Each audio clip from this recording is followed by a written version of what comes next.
শুধু আর্জেন্টিনা জিতা গেছে, পুরা ঢাকা শহর মাথার উপরে উঠায় ফেলছে।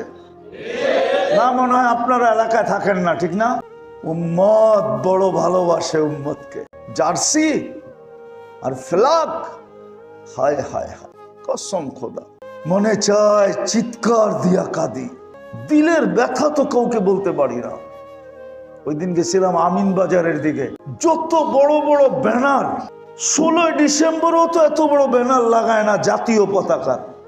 ব্রাজিল আর আর্জেন্টিনার যত বড় বড় পতাকা, যত গেঞ্জি বিক্রি হলো, ওই টাকাগুলা যদি বাংলাদেশের গরিবের পিছনে খরচ হতো একত্রিত হইয়া, তাহলে আমার মনে হয় কোনো জেলা না হোক একটা থানার দারিদ্রতা দূর করার জন্য যথেষ্ট ছিল। আপনারা কি আমার কথা একমত না? আযাব টাইনা নিয়ে আসতেছে, আযাব টাইনা নিয়ে আসতেছে।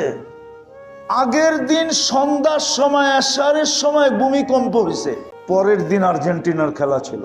আমি ওই সময় পড়াইতে ছিলাম বসে, যখন ভূমিকম্প হইতেছিল আমি পড়াইতে ছিলাম।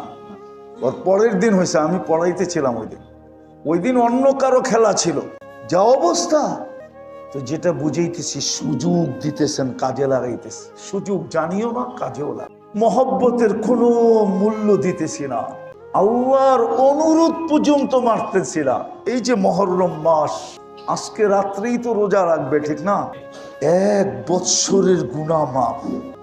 রানিং বৎসর যেটা চলতেছে, মুহররম থেকেই তো আমাদের শুরু, ঠিক না? আরবি মাস শুরু করতে গা এই রানিং 1 বৎসরের গুনাহ মাফ। আবার মুহররম পর্যন্ত গুনাহ।